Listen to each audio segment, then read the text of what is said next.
All right, guys, welcome back to the DroneOn Show. Today we're going to do a little bit different one. We are in the service center of NuWay Ag and also the warehouse where we have drones, batteries, accessories. If you're watching, you're going to see guys walk behind us. You're going to see guys working on drones. Yeah, so we're just going to roll with it. We're going to talk to Charles about spraying. You just got into this. Just got into it this year, yeah. Yeah. When did you start exactly?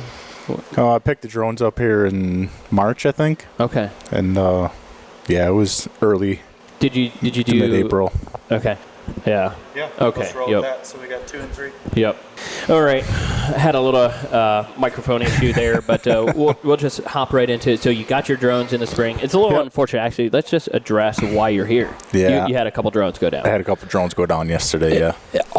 Within basically an hour. Oh, that's so bad. It's just like I'm over here thinking like, what happened that caused it to go down? Because you have like 6,000 acres on the drones. Yeah. No problems before. I have zero problems with them. That's crazy. No indication, no nothing. Yeah. So obviously we're going to upload those flight logs and see what type of data comes back on that. Might be batteries. Who knows really what it was, but it's a little unfortunate. That's why he's here at NuWay right now. We're repairing his one drone. It looks like it's almost ready to go.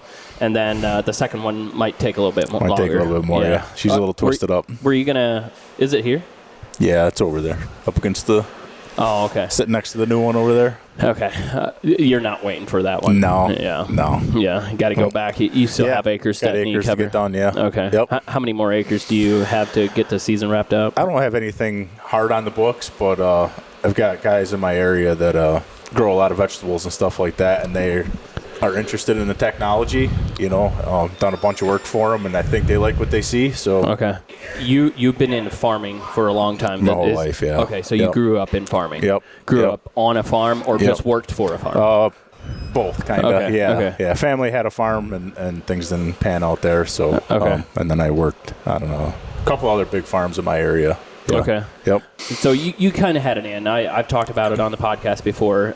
If a guy is getting into this business, the biggest challenge that they have, if they don't have those connections, is making the connection and getting people to trust them to fly over their cash crop. No doubt. Yeah. Yep. So you had that in. So first season you had thousands of acres. Well, you had said you could have probably done even more than what you have currently. Yeah. You did it all by yourself, you were telling me earlier. Yeah. I had a helper here and there, but 99% of it I've done by myself. Okay. Yeah. And your as applieds are showing on your DJI app as how many acres? 6,000. 6,000 acres with 2 drones. With 2 drones. That's impressive.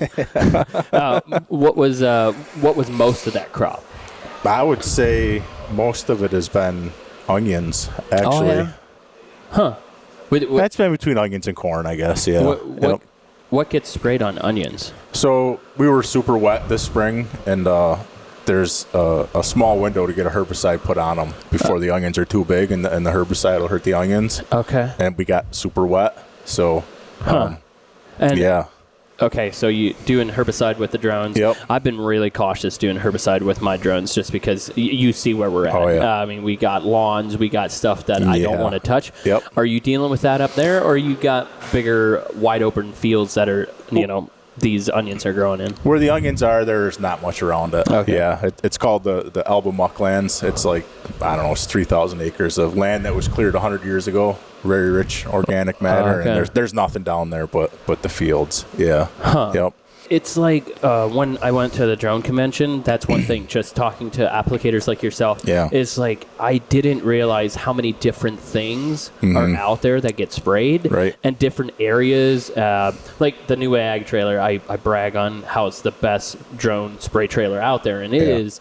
But it can't work for the guy that is in Florida that needs to go way back in to do a pasture spraying. And so to hear that you're doing onions and it's huge fields, I never even thought about that. Yeah. But, I mean, geez, onions are used for a lot of different things, so somebody has to grow them. Yep, that's right. That is so cool. Yeah. Are they using airplanes up there to spray at all? Not as much as they used to. When it gets wet, they'll bring the airplanes in, but hoping to... keep them out of the area. Yeah. Have you heard anything from farmers that they prefer the drone over the airplanes? I haven't yet. It's pretty new to our area. Yeah, I mean, I'm the only one in my I guess there's a few other guys in the county, but the guys that I've talked to, you know, it's just been this year, maybe a little bit last year. They used a guy with drones, but yeah, fairly new. Nice. Yeah. Obviously, flying to the T50s if it's flat, not needing to follow terrain in the mountains or anything like that. Yeah. Do you have mountains over there? No, we're flat. Okay. Yeah. Is that further east of you? Where the mountains? Yeah. Okay. Yep. Interesting. Yep. I know you're still new into this, but if a guy was wanting to get into this, what are some of the first things you would tell him from a connection standpoint? Like, let's just focus on if you wouldn't have had the connections that you had. How does a guy, go out there and try to make those connections? Because I've tried to tell it from my experience is first what I needed to do is I needed to go get experience. Yeah. Like actually go cover acres. So when I did talk to the farmer, that he could rely on me to get his acres done. Sure. For me, I've had experience in the farming industry and obviously know a lot of people in my area, but it's a big undertaking. I think if you're new to it, I mean, what do? Do you go try to find customers first, or do you buy the equipment first? Yeah. Do you want to make that $100,000 investment, not knowing that? Yeah, it is hard. You can't pay the bills. Yeah, I talk about this with young entrepreneurs that want to get into it, but trying to get customers prior to you ever doing anything, flying a drone or having the equipment and looking like you know what you're doing is going to be pretty hard to pick up a customer as well. Yeah, I think it is, yeah. Yeah, I think that's the biggest chat, or probably the number one question we get asked is, how do I get acres? Yep. And, I have to be honest with people. That is the hardest thing that they're going to do get those acres. Yep. But thankfully for you, you grew up in it. I grew up in it, yeah. I think if you're honest with guys, if you're honest with the farmer and straight up with them, and I think most farms that I know and work with are willing to try something, and you do a good job, work your butt off, and I think it's going to come to you. Dude, I couldn't stress that enough. Work hard. It's work. It's hard work. It's hard work. It's fun, right? When things are going good and the drones are flying, it can look easy, but it is hard work. It's hard work. If a guy is not willing to grind and you keep going through the season, they're not going to kill it like a guy like yourself that's out there by himself operating 2 drones. I don't know how you do it. I'm sure you're already trying to think, how am I going to add that second guy? That'll make things a whole lot easier. Someday I hope to add another trailer or 2, and maybe blow the thing up. I'm sure you will if you're already doing that many acres now. Yeah. Yep. It's like anything else, and you were saying earlier, like if you're set up with your trailer, farmer sees you, or that farmer talks to the next guy, 100%. It just starts snowballing. Yep. It's a guaranteed effect that this is going to happen. So I've lived in the area my whole life, and I've talked to farmers this year just because of this. They've heard that I've got drones, and I get phone calls, and I heard you're flying this year. You want to spray some corn for me, and guys that have lived just up the road, I just never had any real reason to talk to him, So this guy said that you're spraying his corn. You want to come do a few hundred acres for me, and we'll see how it works and stuff like that. So it's that's cool. Have you done any night spraying? I haven't yet. No. So I've been doing a good bit of night spraying with the T60X. Yeah. I prefer that over daytime operations, just because it's not nearly as hot. 95 degrees out, it is pleasant. It's like, sure.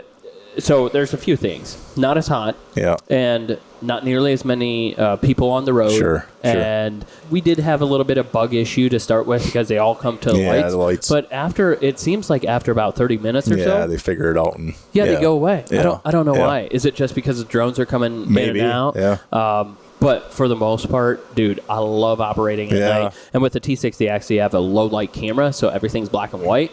The power lines actually show up better at night than it does in the daytime. Yeah. It's impressive. Yeah, so that'd be the biggest thing that would scare me away is the power lines, Yeah, with the T50s. Yeah. So you guys have power lines through the through the fields everywhere. Up there as well? Everywhere, yeah. It's so you don't crazy. realize how many power lines you have till they're, you have to try to fly around them. Yeah. It's so crazy. Yeah. I never noticed it until I became a spray drone pilot. Yep. It's like, wait, what the world? Why did you cut the back corner? Yeah. Yep. But they don't care. Or why are they down both sides of the road? And you know what I mean? Yeah. Where am I going to park this thing, you know? Yeah. Dude, we were doing a job with the T60s where we had power lines here and huge trees growing up over like this. Video will be coming out. It'll be pretty cool. I had to take off and kind of slide out, find a little hole to go up through. Yeah, I see that. I don't know, man. It just scares the heck out of me. You know? Yeah, it's like anything else. You'll get comfortable. You'll get there. Yeah. So average fields up there?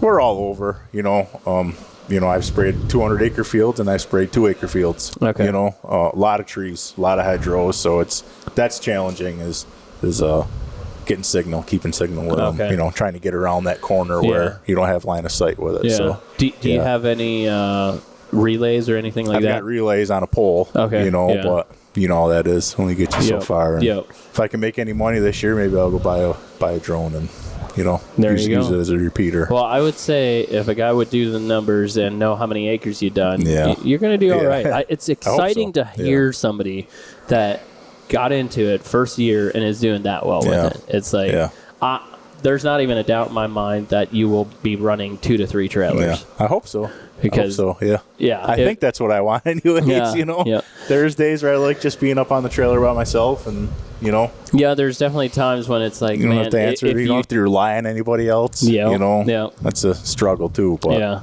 yeah. So you're spraying onions, corn, beans? Yeah, so I've sprayed onions, corn, carrots, cabbage, potatoes. Wow. Cabbage. Yeah. A lot of cabbage growing in our area too. What are you spraying there? I sprayed some insecticide on it. Okay. Because aren't there? I know my wife is a gardener, and I think there's like little white butterflies or something. Yeah. And then their livery eats it. Yep. So you would have been trying to spray for those. That's right. Yeah. I'm not a gardener, so I was just like, she hates the little white butterflies. Yeah. Huh. So another challenge is so I got the drones home the day I got them home, and of course I had to fly them. Yeah. You know. Yeah. And I live on a back country road, and my neighbor's hayfield next to my house, so I took them up, screwing around with them. Woman drives by, takes a picture, sends it to the local news service on Facebook, and do the whole town. So, killing bees, poisoning people. And I think that's the biggest misconception of what we're doing. Everybody thinks that we're poisoning people and killing bees because we're using all these chemicals and, these pesticides. And it just drives me crazy. Yeah, actually, now that you bring that up, it reminds me we were in Kentucky, and a farmer had mentioned that because we were operating at night. And why is it that people always go to the negative right away? Because he had mentioned that there was a post on Facebook, okay, so they can't get all their stuff done in the daytime. Now they're killing us at night, too. It's like, what the world? It's for a nighttime operation. For me, I was like, I think it's safer for every people and bees or whatever. Yeah. So you run the NuWay Ag trailer? Yeah. How do you like it? Love it. Yeah. Yep. Mm-hmm. What would you change on it? The only thing I'm probably going to change on is I'm probably going to drop it down about a foot. So some of the back roads and stuff, power lines, low-hanging trees. Drop the whole deck or drop the railing? I'm probably going to drop the whole deck a foot. No way. Yep. Okay. Just for the pure fact of, it's 13.4, I think, to the top of the railing. 13.2. 13.2, yeah. And power lines and low trees and all these side roads. What about instead of lowering the whole deck, we just have a foldable railing? Well, yeah. Because if that might be better, if you just lay the railing down, is the deck your problem or is the railing? No, it's the railing for sure. Yeah. So that would be an easy fix. We just we have a foldable railing. We actually have a trailer built already that has foldable railing. Yeah. To try to move that whole deck down, you'd have to cut the whole legs and everything off of it. I'm a welder too, so so it's not a big deal for you. No, but that is a good idea. That just hinge those, Yeah. So originally, I did build the deck where it was lower. Yeah. But when you stood into the trailer, it almost felt crunchy. Yeah. But I also want it to be high on the deck, so when I'm standing there, I have them. It is.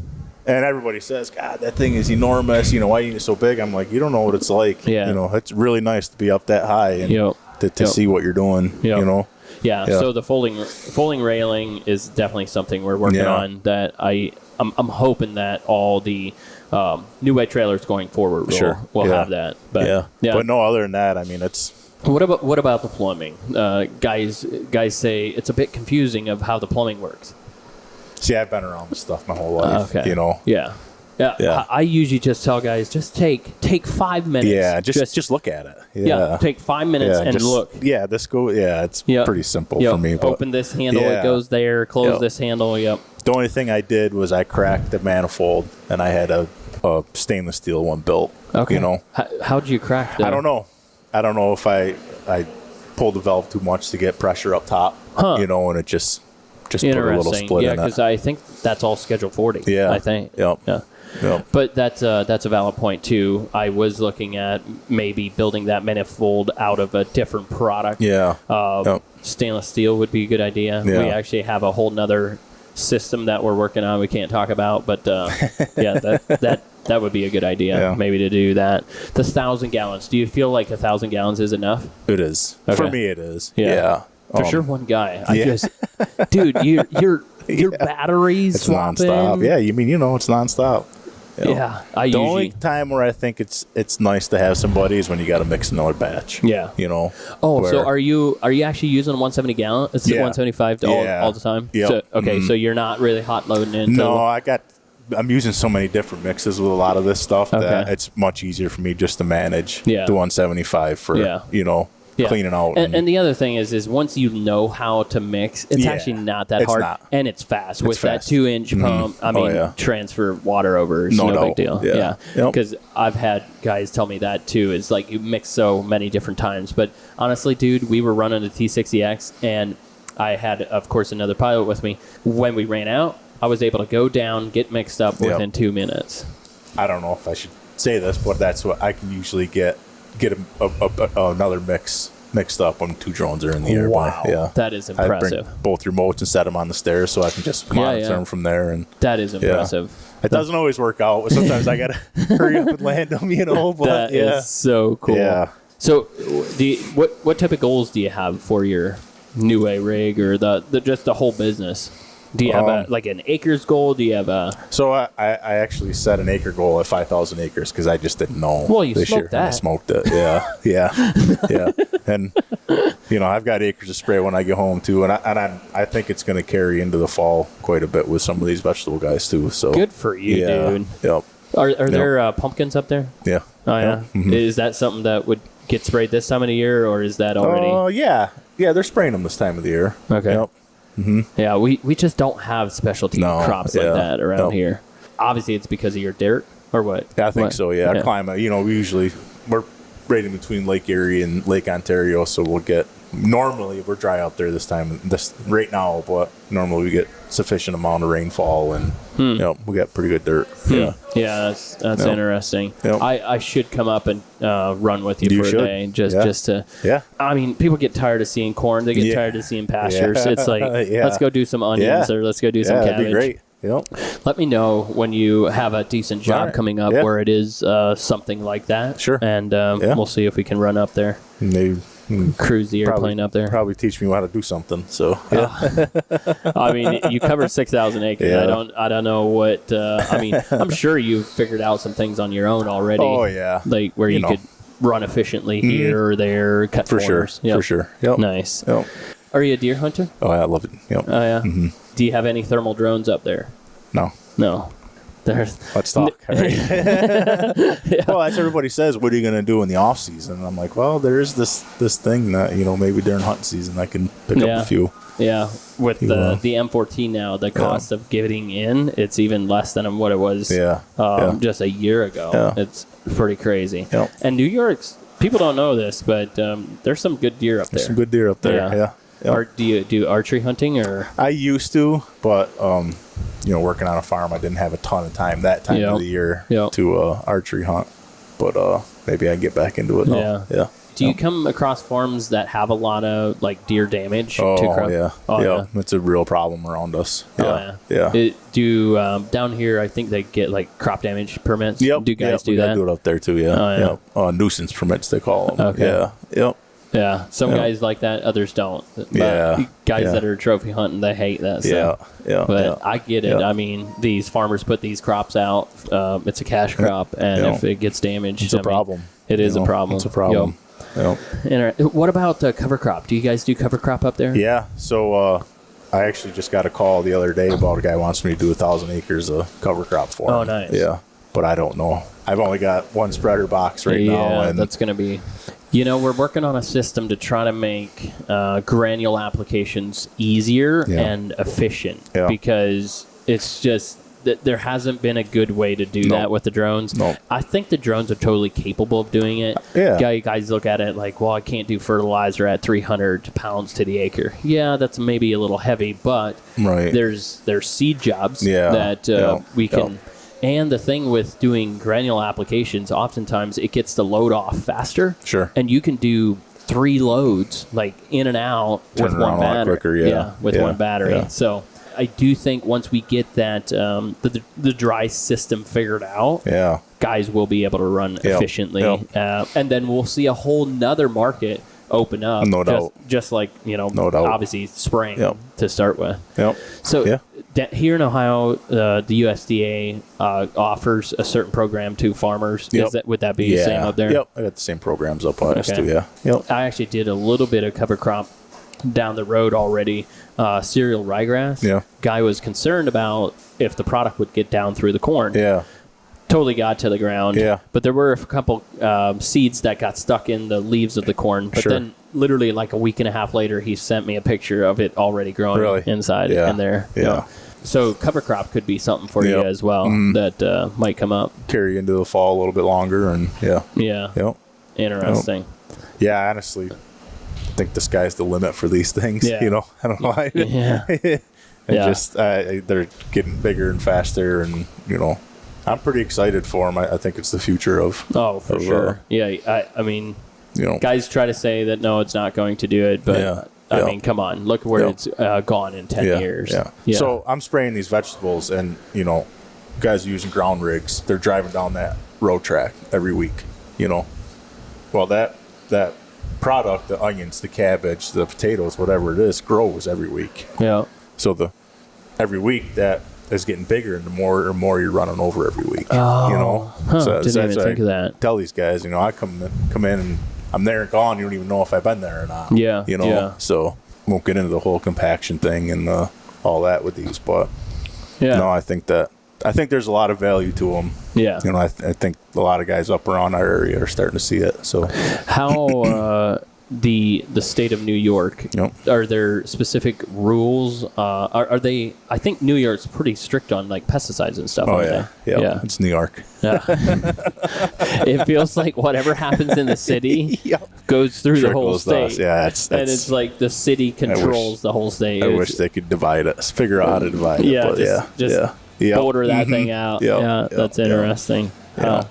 Alrighty. Well, I don't have anything else other than thanks for being on. I appreciate it. Thanks for having me. Alrighty.